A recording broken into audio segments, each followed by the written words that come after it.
ऐसा ऐसा कारनामा हो रहा है। 2 फुट की टोटी में 5.5 फीट का नौजवान जैकेट के नारे से गला बांध के आत्महत्या कर ले रहा है। जो खुलासा उस एसपी ने किया है, इस पे एक अंतर्राष्ट्रीय रिसर्च होना चाहिए कि ये अद्भुत काम कासगंज की आदित्यनाथ जी की कोतवाली में कैसे हो गया।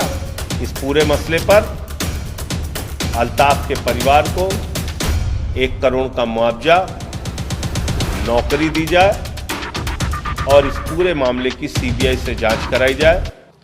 कासगंज का जो मामला सामने आया है वो अपने आप में बताता है कि उत्तर प्रदेश की आदित्यनाथ जी की सरकार ठोको नीति पर चल रही है, जिसका खुलासा किसी और ने नहीं, स्वयं हमारे मुख्यमंत्री ने किया और उन्होंने कहा उत्तर प्रदेश में ठोको नीति चलेगी। और आदित्यनाथ जी की ठोको नीति के कारण पहले 12वीं में पढ़ने वाला बच्चा प्रभात मिश्रा, जिसके विरुद्ध एक भी एफआईआर दर्ज नहीं था, उसको ठोक दिया जाता है, मार दिया जाता है। महोबा का व्यापारी इंद्रकांत त्रिपाठी गिड़गिड़ा के मुख्यमंत्री से प्रार्थना करता है, मुख्यमंत्री जी मुझे बचा लीजिए वरना एसएसपी मार देगा। एसएसपी पाटीदार उसकी हत्या करा देता है। एसएसपी फरार है, आज तक कार्रवाई नहीं हुई। एसएसपी ठोको नीति के तहत इंद्रकांत त्रिपाठी को ठोक देता है। होटल में मनीष गुप्ता गोरखपुर में, मुख्यमंत्री के गृह जनपद में, पुलिस वाले पीट पीट के मार देते हैं। आगरा का अरुण वाल्मीकि पीट पीट के मार दिया जाता है। और अब अल्ताफ कासगंज की कोतवाली थाने के अंदर पीट पीट के मार दिया गया। और जो वहां के आईपीएस सुपरिंटेंडेंट ऑफ पुलिस, वहां के पुलिस अधीक्षक महोदय का जो बयान है, उसको सुनकर आपको हंसी भी आएगी, दुख भी होगा। चुटकुलेबाजी एक एसपी कर रहा है, देश के संविधान के साथ, कानून के साथ मजाक उड़ा रहा है।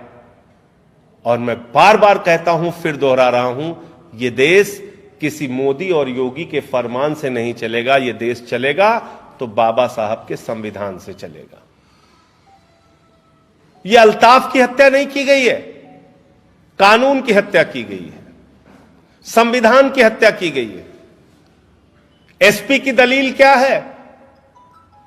थाने के अंदर जो बाथरूम है उसमें 2 फीट की टोटी, 2 फीट की ऊंचाई पे एक टोटी लगी है। उस टोटी में जैकेट के नारे से गले को बांधकर 5.5 फीट के नौजवान ने आत्महत्या कर ली।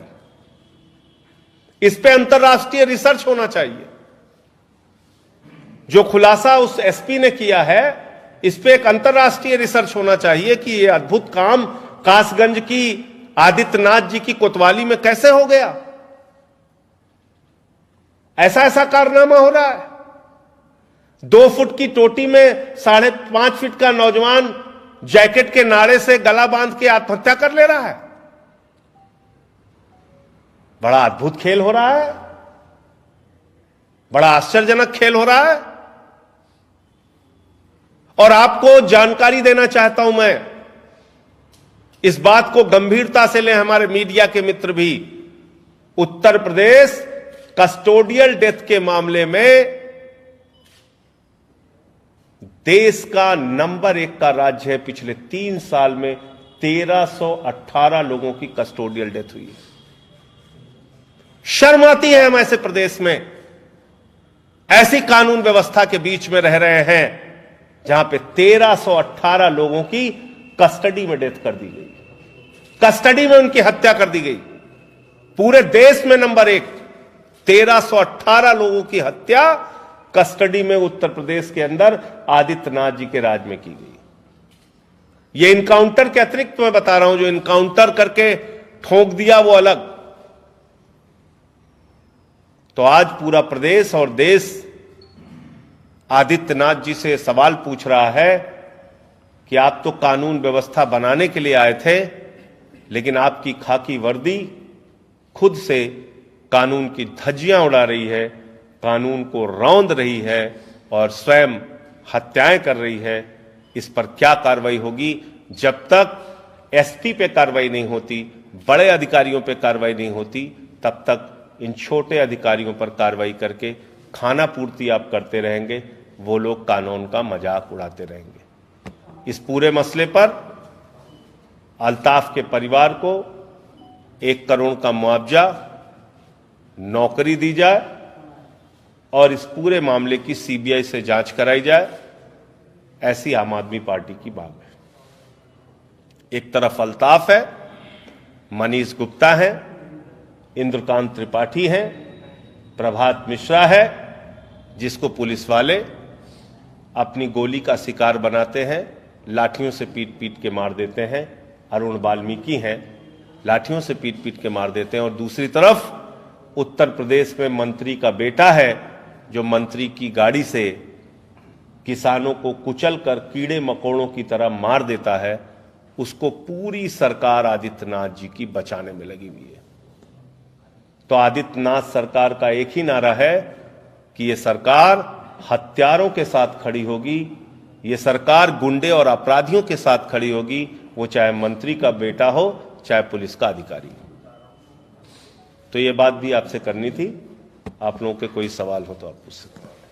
सर, आज धर्म सिंह सैनी है, उत्तर प्रदेश सरकार में मंत्री है, आयुष मंत्री, उन्होंने किसानों को लेकर बयान दिया है कि किसानों से बातचीत चल रही है और चुनाव से पहले सेटिंग कर लेंगे। देखिए, सेटिंग करने में तो ये लोग बहुत तेज हैं, तो लेकिन सेटिंग क्या चल रही है, क्योंकि एक देश के करोड़ों किसानों का मामला है। इसमें गुपचुप कोई समझौता अगर कोई किसान नेता करेगा तो निश्चित रूप से वो भी सवालों के घेरे में आएगा। धर्म सिंह सैनी का जो खुलासा है वो इस प्रकार का है कि जैसे किसान नेताओं से उनकी अंदर खाने कोई बातचीत चल रही है, किसान नेताओं से उनकी कोई गुपचुप बातचीत चल रही है भारतीय जनता पार्टी की लीडरशिप की। ऐसा मेरा नहीं, धर्म सिंह सैनी जो बीजेपी के मंत्री हैं उनका दावा है। इसकी कितनी सच्चाई है, इसके बारे में किसान नेताओं को आकर स्पष्टता के साथ अपनी बात सामने रखनी चाहिए, वरना यह भारतीय जनता पार्टी है,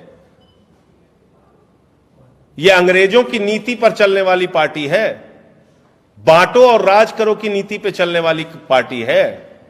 यह किसानों के बीच में भी मतभेद पैदा कर देगी, क्योंकि जो धर्म सिंह सैनी का बयान है वो इस प्रकार का बयान है कि जैसे किसान नेताओं से भारतीय जनता पार्टी की अंदर खाने गुपचुप कोई बातचीत चल रही है और वो डील हो रही है, डील करके इस मसले का समाधान किया जाएगा मनमाने ढंग से, ऐसा उनका संकेत है।